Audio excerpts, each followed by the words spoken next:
CC కెమెరాల కోసం కడపలో ధనిక వర్గాలను చందాలు అడుగుతాం. దీంట్లో రెండో అనుమానం లేదు. ఇది కడప నగర భద్రత కోసం ఎన్నికల్లో హామీ ఇచ్చినాం. 2017-18లో నా సొంత నిధులు 50 లక్షల రూపాయలు ఖర్చు పెట్టి సీసీ కెమెరాలకు ఇచ్చినా నేను. ఈరోజు సాక్షి వాడు ఒక 5-10 మంది నన్ను దుష్ప్రచారం చేస్తే మేము భయపడతామనుకుంటానువా? భయపడే క్వశ్చనే లేదు.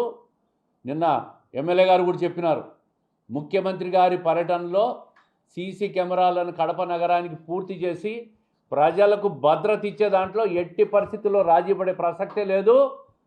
వైసీపీ కాదు, సాక్షి టీవీ కాదు, సాక్షి పత్రిక కాదు, సాక్షి ఏమంటారు సోషల్ మీడియా దాంట్లో కాదు, దేశంలో ప్రపంచంలో వేసుకోండి. మేము ప్రజలు చందాలు ఇచ్చే నిజాయితీ పరులైన నగర భద్రతను కాంక్షించే వాళ్ళు ఎవరైనా, మీరు కూడా పత్రికా సోదరులు కూడా ₹1 చందా ఇచ్చినా నేను తీసుకుంటా, ఇవ్వండి. దానికి అకౌంటబిలిటీ ఉంది.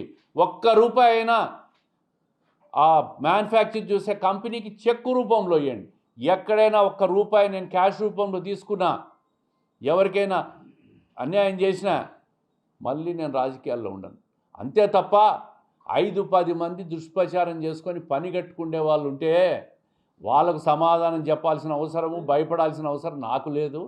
నేను మంచి పనులు చేసుకుంటా ముందుకు పోతూ ఉంటాం. మేము అనుకునింది చేసుకుంటా ముందుకు పోతాం.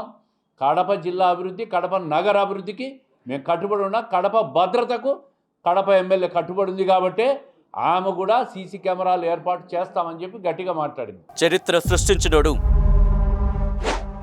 ఇప్పుడు ఆ చరిత్రని తిరగరాయబోతున్నాడు.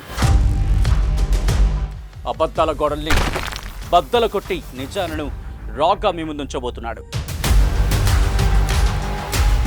నిజమైన వార్తల కోసం వెంటనే డౌన్లోడ్ చేసుకోండి రా యాప్ని.